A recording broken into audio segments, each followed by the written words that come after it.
Next question, what are these tongues, quote unquote, about? A lot of people have problems because in their fellowship they're not taught about the importance of having a heavenly language and what we talk about, the tongues aspect. That's basically what we're speaking about. Well, there's a great much misunderstanding about the function of tongues. Let me just give you three basic functions of tongues which will help you.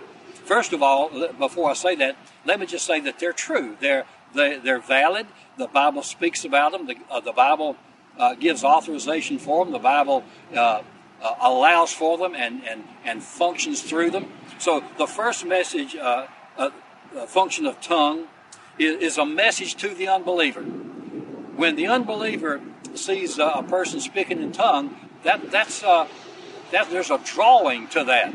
Now, just as a sideline right here, I've heard stories and witnessed some of this myself, that there's been occasions when an unbeliever who was never taught tongues, had been in a fellowship and a message in tongue was being given in an unknown tongue. And of course, this person maybe was from another country that I'm thinking about, was in the United States from another country. And after the message in tongues, the person was just astonished because he heard the individual speak in fluent language of his native country.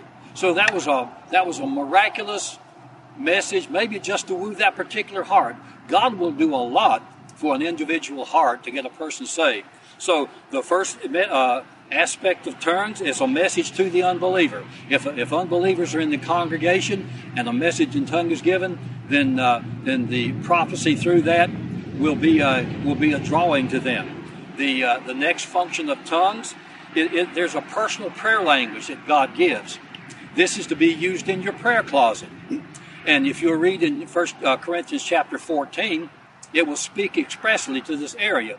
And you'll see that there, it's so that God can bypass our mental processes and our mind and our emotions and our knowledge and go directly to our spirit man and commune there with our spirit person giving a message to us in tongues. So we can pray in tongues in our prayer closet and then pray for God to give us an answer. He may give it immediately. He may delay the answer for a while until you're particularly ready for that particular answer, but He will do that. But just the fact that we're praying in tongues in our prayer closet, the Scripture says that we're going to be edified. And because we're praying with our spirit directly to the Spirit of God. So we're bypassing all of our what-if kind of nature and our argumentative nature with God, which sometimes we get involved in that area. And God can speak directly to us truths. So the first area is a message to the unbeliever. The next one is a prayer language. And the third one is a message in a corporate way, which is given in tongues. And this particular message must be interpreted for it to be valid. If it's not interpreted, then they should set it aside and move on. So hopefully that helped. But yes, they are valid. It's a language. It's a language that's known somewhere on the earth. It may not be known by anybody in your area in the United States, but it's a language that's known someplace. So hopefully that helps you a little bit.